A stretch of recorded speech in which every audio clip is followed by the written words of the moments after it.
E hoje temos a honra de receber Tiago Lenoir Moreira, advogado criminalista que atuou em mais de 330 plenários de Tribunal do Júri.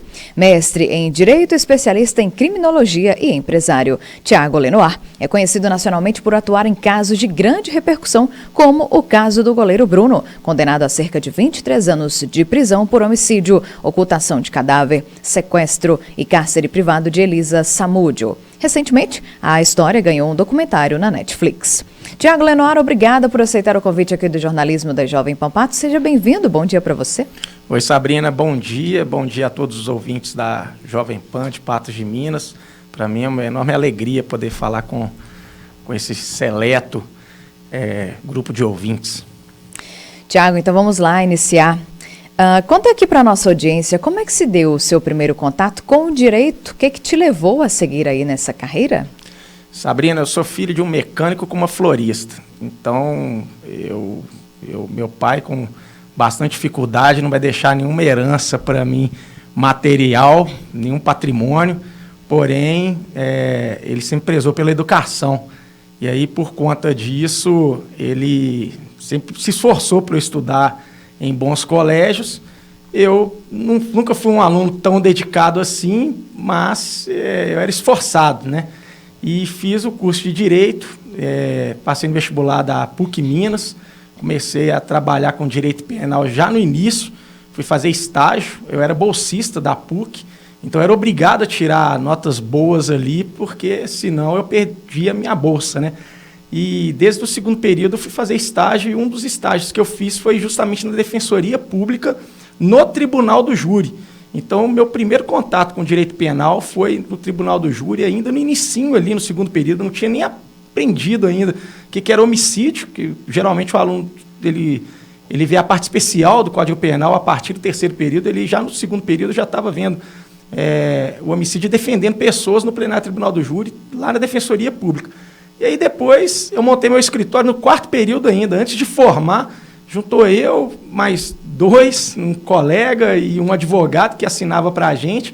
Comecei a advogar e estagiar ali para mim mesmo. Depois eu formei, obviamente, peguei minha carteira da OAB no 10º período, com 23 anos, e estou aí até hoje nessa luta aí pelo direito. Bem precoce, né?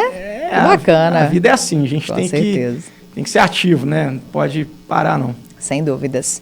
A Vítima Invisível, o caso Elisa Samúdio, chegou ao catálogo da Netflix. A produção relata o assassinato de Elisa Samúdio e o envolvimento do ex-goleiro Bruno. Então conta pra gente, Tiago, como é que foi atuar nesse caso? E o primeiro contato da Netflix aí com o senhor, como é que foi? Então, é um caso bastante emblemático, né? Todo professor de direito penal nas faculdades, até no curso de jornalismo também, porque não no curso de psicologia, medicina, ou seja, ele é um caso multidisciplinar, porque ele envolve ali diversas questões. E ele se dá de forma bastante emblemática mesmo e famosa, porque ele trabalha a abordagem de duas paixões e curiosidades de todo brasileiro, que é justamente o crime e o esporte. O Bruno, na época, ele era goleiro do Flamengo, capitão do Flamengo, Flamengo campeão brasileiro, Flamengo com uma torcida de dimensão nacional, e aí tomou ali uma proporção muito grande mesmo, pelo fato de envolver um jogador do Flamengo e mais, pelo fato do cadáver estar desconhecido até hoje. Daí o nome do documentário, A Vítima, ela é invisível, seja pelo fato de ser uma mulher, né, que por todas as suas dificuldades, e pelo fato do cadáver também não ter sido encontrado até hoje. E aí esse documentário, ele não aborda o lado do Bruno em si, ele tem uma abordagem mais da vítima, mostra quem era Elisa Samúdio, fora do que foi exposto até então, como uma pessoa gananciosa, uma pessoa que estava ali em busca apenas de dinheiro, de fama, muito pelo contrário, é uma mãe, uma pessoa que assim como várias, estava buscando ali a legitimidade da paternidade, né, do seu filho, e esse documentário ele é interessante porque ele tem um olhar da vítima e não dos autores assim, do crime em si. E o Netflix, eu fui o único advogado na época, passaram mais de 50 advogados nesse caso, eu fui o único advogado que o Netflix convidou para fazer parte desse documentário. Eu me senti honrado, né, poder falar com eles e E aí foi uma experiência bem interessante mesmo. Que bacana. E como é que o senhor chegou a esse caso? Olha, caiu de paraquedas, viu, Sabrina? Esse caso, eu já atuava lá em Contagem, já conhecia o processo. Eu era defensor da Ativo lá em Contagem. Para quem não sabe o que é defensor da Ativo, nas comarcas, né, nos fóruns onde não tem defensoria pública, o juiz nomeia o advogado para atuar. Então, eu já conhecia ali a juíza, os promotores, o processo em si, e o advogado do Bruno, um dos advogados do Bruno, me convidou para fazer parte da defesa. O Bruno tinha acabado de desconstituir um advogado, e aí eu fui convidado para fazer a defesa dele. E é aquele negócio, o efeito borboleta, né? A batida da asa da borboleta pode causar um tufão. Foi um sim que eu falei naquele dia, e acabou, não vou falar mudando a minha trajetória, a minha vida profissional, mas com certeza ela foi um dos casos bastante relevantes ali do meu escritório, quando eu aceitei advogar para ele. Eu entrei no caso em novembro de 2012, depois eu fiz o júri defendendo o Bruno e a Daiane. A Daiane foi a única absolvida do caso Bruno. Foram denunciadas diversas pessoas ali. E ali a única absolvida foi a Daiane, eu defendi ela sozinha. E o Bruno defendeu eu e outros advogados.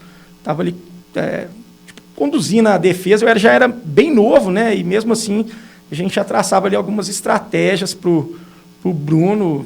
Então foi bem uma experiência diferente para mim. Bem marcante. Bem marcante. Bom, a gente comentou aí sobre esporte, né? O senhor também atuou no caso de jogadores de futebol suspeitos de agredir e promover estupro coletivo contra um adolescente de 16 anos em Belo Horizonte. Existe aí essa ligação com o esporte em sua carreira? Ou casos do mundo da bola chegam até o senhor, assim, por uma coincidência? Não, então, talvez o Netflix tenha me chamado também, justamente pela minha proximidade no futebol. Eu consigo gravitar nesses dois ambientes, tanto o ambiente do direito penal quanto do ambiente do direito desportivo. Eu sou auditor-presidente da 4ª Comissão Disciplinar do Tribunal de Justiça Desportiva da Federação Mineira de Futebol, sou intermediário cadastrado na CBF, advogo para diversos clubes e jogadores também, e vira e mexe o jogador de futebol envolve em algum caderno policial.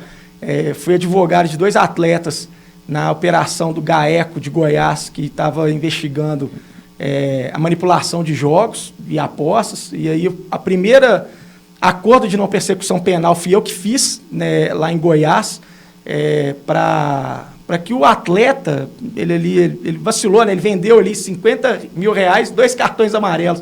E aí eu consegui, com o Ministério Público, fazer um acordo para ele não ser processado criminalmente.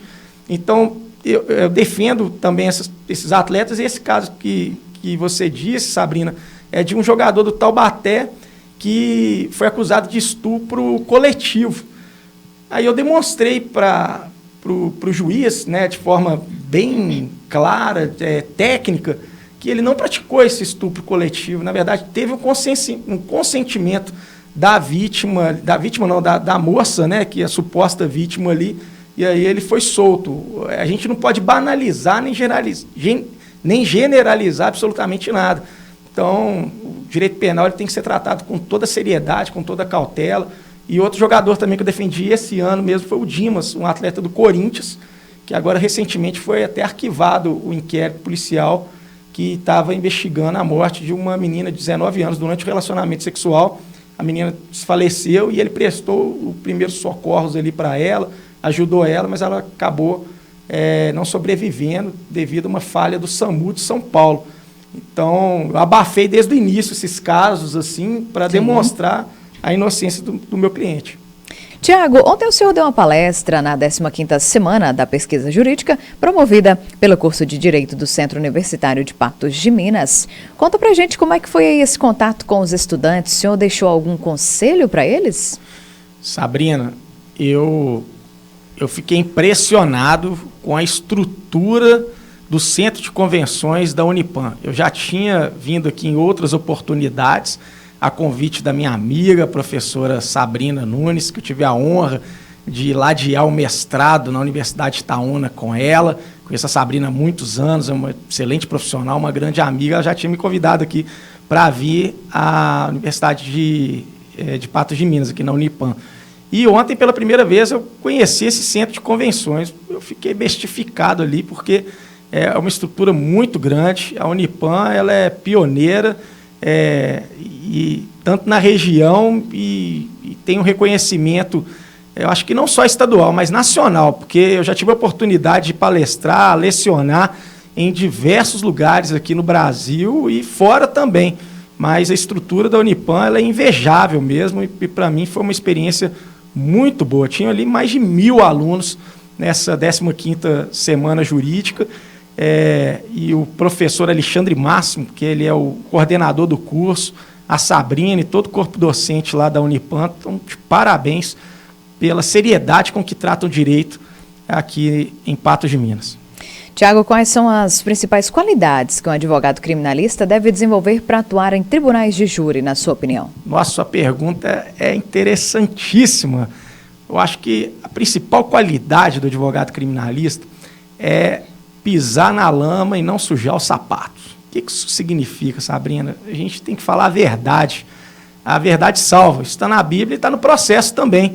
Se você tratar o processo com seriedade, com cautela, com tecnicidade, com profissionalismo, falando a verdade, tanto para o seu cliente, quanto para o juiz, para o Ministério Público e, sobretudo, para os jurados, o sucesso é inevitável. Você disse aí, eu já fiz mais de 300 júris. Eu nunca perdi um júri. Poxa, você nunca perdeu? Eu nunca perdi. Porque eu saio de casa na certeza que eu vou fazer uma boa defesa, eu vou estudar e vou tratar o plenário do Tribunal do Júri, não como teatro, não como circo, mas com a devida cautela e seriedade que requer o Tribunal do Júri, que é um local onde a sociedade está julgando um de seus pares. O jurado não é bobo, porque quem está nos ouvindo aqui agora são trabalhadores, né? Pessoas de bem da sociedade, até aquele que está sem emprego, mas ele é uma pessoa que está ansiando por algo melhor na vida dele, são pessoas antenadas. E ali o Tribunal do Júri são 7 jurados, pessoas leigas, que são estudantes, profissionais, funcionários públicos, médicos, enfermeiros, pedreiro, açougueiro, motorista, não interessa, jornalistas, são pessoas que não são juízes togados, ou seja, não são magistrados que passaram um concurso, que sabem do direito, mas sim pessoas comuns da sociedade.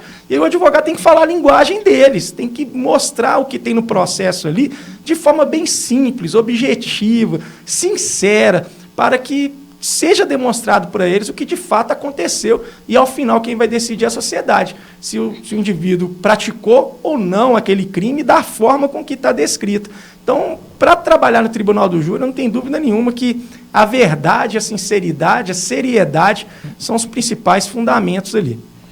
E agora uma curiosidade, Tiago, como é que o senhor se prepara para a pressão emocional de defender pessoas acusadas de crimes graves e de grande repercussão? Tem algum segredo aí?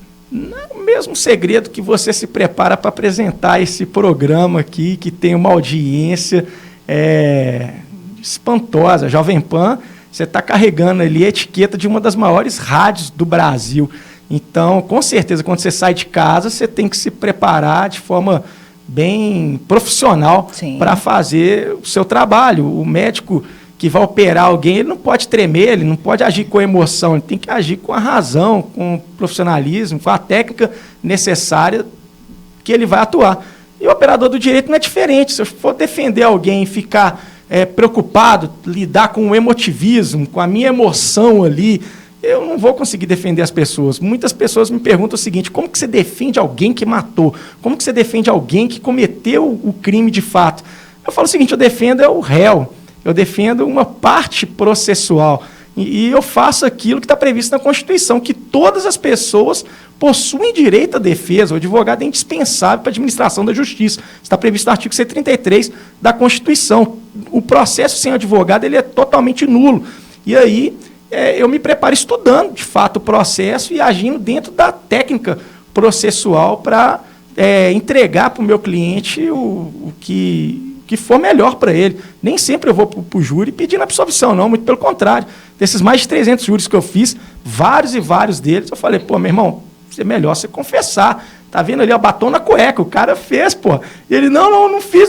Fez, olha aqui, ó, se eu que sou seu advogado tô vendo que você fez, é melhor você confessar aqui. Por quê? Porque aí a gente tira umas qualificadoras, ao invés de ser condenado ali numa pena de 12 a 30, vai de 6 a 20. Aí, como ele é primário, confessou, tenta ali no mínimo legal, fica bom para ele, bom para a sociedade, e a verdade salva. Estava aqui fora conversando com o Gustavo, que é um intelectual do jornalismo, que a gente falando sobre Raskolnikov, Crime e Castigo, que é um livro de Dostoiévski, que fala justamente disso, que a verdade salva o indivíduo. Quando ele confessa o crime, tira das costas dele aquele peso e acaba que o processo se torna mais leve, se torna mais fácil, até para os jurados, que o jurado não pode levar para casa uma culpa que não é dele. Ele está ali naquele momento julgando uma pessoa que ele não conhece, que ele não sabia absolutamente nada do caso, e ele não pode levar nenhuma dúvida para casa. Então, se precisar de confessar, o indivíduo confessa e faz parte do processo a confissão também. Agora, se não tiver provas, você não pode de forma alguma condenar ninguém, mas basta 1000 culpados em liberdade do que um único inocente preso.